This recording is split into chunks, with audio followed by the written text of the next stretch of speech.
All right, welcome back to Mr. PL. So Precal, this is Unit 5, Topic 2, Lesson number 9, or LS4. So we're going to be using matrices in order to do partial fraction decomposition. Now, I know this is a topic that we had already covered prior in a year, but there's an added benefit to using matrices to do this. Well, first of all, it's just another method of doing it, but also when we did partial fraction decomposition earlier, we only separated it into two parts, whereas this, for matrices, you can actually separate things into more than two parts, so it is possible. So you remember from partial fraction decomposition that this denominator is the same as these two. These are the two factors. This times this is this, and then you can't just simply split this numerator up into 3x and minus 4. That's not the way it works, so you would need to do it the way that we had done earlier in the year.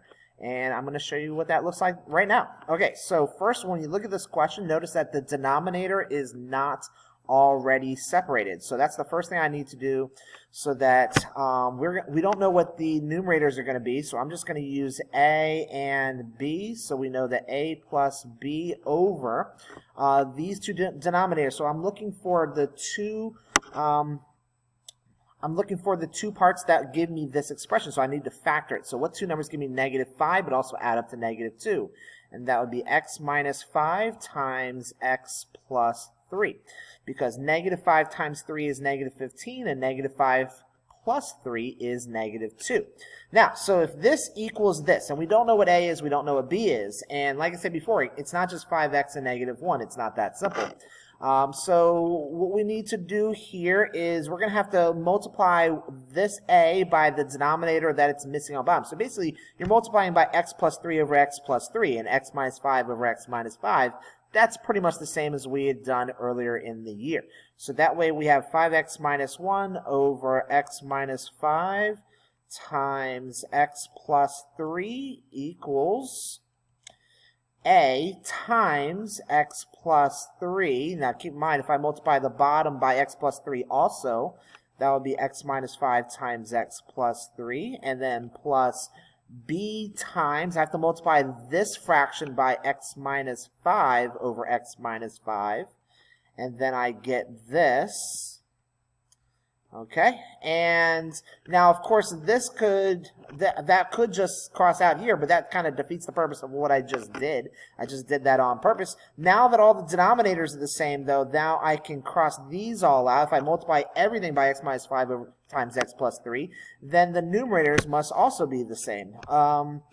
They must also be equal to each other. So then the next thing I'm going to want to do is I'm going to want to multiply these out so that 5x minus 1 equals, this will be x squared plus 3x plus, oh, wait, why did I put a? Why did I put x, I should say? This should have been a times x would be ax, and a times 3 would be 3a. And then plus over here, we've got b times x would be bx, and b times -5 would be -5b. Okay, so now what I could do is I could rearrange these and put them in standard order by putting the x's together, and then, so basically just moving this over to here. So that when you add these up, when you add ax plus bx, it should add up to 5x. So what we now know is that a plus b times x, if you put this ax and bx together, then factor out the common factor of x, a plus b must equal to 5 because it's equal to 5x. And you're not going to add constants and get an x. That's not possible. So now we know what our equation, one of our equations. We know that a plus b must equal 5. And if you look at the two constants, so you have, if we put these two together, you've got 3a minus 5b. So in this case, so your two constants have to add up to -1. So that's how I'm going to read it. So 3a minus 5b must equal -1. And now, basically, from everything I've done, I can pretty much do the exact same thing we did in the last video. I can solve this with matrices. So I can now set this up as 1a and 1b, and then, so this is going to be 3a and -5b, so times ab is equal to our constants, which will be 5 and -1. So now it's just a matter of fact of putting this in my calculator and doing inverse of matrix A and multiplying it by matrix B. So inverse of A times B will give us our answer here. Now, I'm going to pause the video because once again, this takes time and I'm limited on time on this. Okay, so I got everything entered in. I put in matrix A and B and I did inverse of A. So let me just show you, matter of fact, what I did. And then I'm getting my answer of 3 and 2. So that means 3 must be A and 2 must be B. So now it's just a matter of writing my answer. So that would be 3 over x minus 5 plus, and the reason why it's plus is because this is positive 2. If this had been -2, I would have written minus, plus 2 over x plus 3. And there you go. There's your answer. This is the partial fraction decomposition of this. I did want to make sure I had enough time in order to at least do another question, and it looks like I will. So this time, you'll notice what makes this question different than the last one is the fact that it's got 3 denominators. So that means that we're going to have an a over x minus 3 plus a b over x minus 1, and then we're going to have a c over x plus 2. Now keep in mind, if the bottom needed to be factored, I would have just factored to this. So we didn't have to factor this time. Okay, so now I need to multiply all these A, B's, and C's, and you'll see, you can probably already tell this is going to take quite a bit of work, which is why I needed that time. I now have to multiply each one of these letters by the other 2 factors that it's missing. So I'm going to kind of ignore like I did writing on the left-hand side last time because I need all the room I can get. So that's A times x minus 1 times x plus 2. And then add that to b times x minus 3 times x plus 2. And then add that to c times x minus 3 times x minus 1. I better be careful. Make sure I put that as x minus 1. X minus 3 times x minus 1. Okay, so now it's just a matter of simplifying each one of these. Now, it might be a good strategy just to multiply these 2 by each other before I multiply by a. That's the way I'm going to do it in my mind. I know that these 2 multiplied by each other are really x squared plus the 2 terms. So that's, let me just make sure that's minus 1 and plus. I got to be more careful with the way I'm writing things.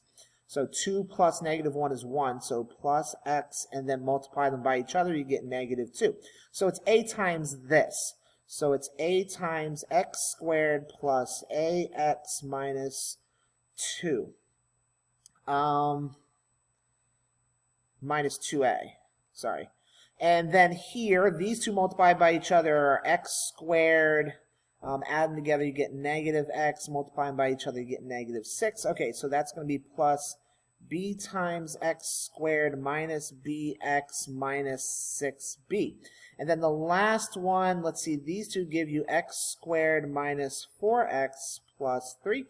So that's going to be c times x squared minus c times 4x plus 3 times c. Okay, so my next step is then to set this all up as a matrix. So looking at all the squares, I'm going to put all the squares together in the first row. So that's 1a squared, 1b squared, and 1c squared. Now I'm going to do the same thing for all the x's. That's 1x, -1bx, and -4cx's.